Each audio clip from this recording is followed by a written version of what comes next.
నవదీప్ అనే నేను ఇందు మూలముగా యావత్ తెలుగు ప్రజానికానికి తెలియజేయనిది ఏమనగా, బిగ్ బాస్ అనేది సమాజాన్ని రిఫ్లెక్ట్ చేసే ఒక స్మాల్ స్కేల్ మోడల్.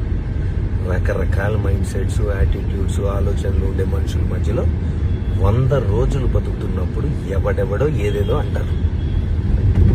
అన్నప్పుడు ఆ మాటల్ని మనం ఎలా తీసుకుంటాం, ఎలా రియాక్ట్ అవుతాం, ఎలా మనల్ని మనం కండక్ట్ చేసుకుంటాం అనేది పాయింట్.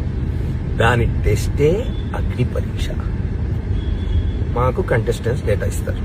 ఇప్పుడు వాళ్ళ పోస్ట్కి జనరల్గా జనం ఇంటర్నెట్లో ఎలాంటి కమెంట్స్ పెడుతున్నారు, వీళ్ళు ఎలా రియాక్ట్ అవుతున్నారు, వాళ్ళకు వచ్చే నెగిటివ్ కమెంట్స్ ఏంటి, ఇవన్నీ జనరల్గా చూసి సమాజంలో నుండి వాళ్ళకు వచ్చే నెగిటివ్ కమెంట్స్తో వాళ్ళ ఎమోషన్స్ని ట్రిగర్ చేసే ప్రయత్నం చేస్తాం.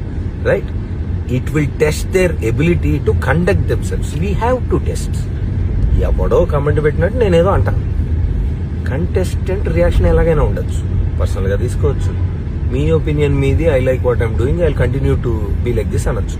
అసలు నువ్వెవడరా నన్ను జడ్జ్ చేయడానికి అని కూడా అనొచ్చు. అది different people will have different approaches and reactions. Bigg Boss అగ్ని పరీక్షకి జడ్జ్ అన్నప్పుడే నాకు తెలుసు కంటెస్టెంట్ ఎమోషన్స్ ని పుష్ చేసి టెస్ట్ చేయాలని. కాన్సెప్టే అది. హారర్ సినిమాకి వచ్చి నన్ను భయపెట్టదంటే ఎట్లా? ఇక్కడ కాన్సెప్ట్ ఇది. మీ పోస్ట్కి నెగిటివ్ కమెంట్స్ వస్తే నువ్వు ఎలా రియాక్ట్ అవుతావు? అగ్ని పరీక్ష. సమాజానికి ఏం మెసేజ్ అంటే నేను కాదు, బిగ్ బాస్ లో పార్టిసిపేట్ చెయ్యాలనుకునే వాళ్ళకి ఏం మెసేజ్ ఇస్తారు అని. నాలాంటి వాళ్ళు ఎంతమంది ఏం మాట్లాడినా తట్టుకొని నిన్ను నువ్వు నమ్మి నవ్వుతూ నడిచే సెల్ఫ్ కాన్ఫిడెన్స్ ఉందా?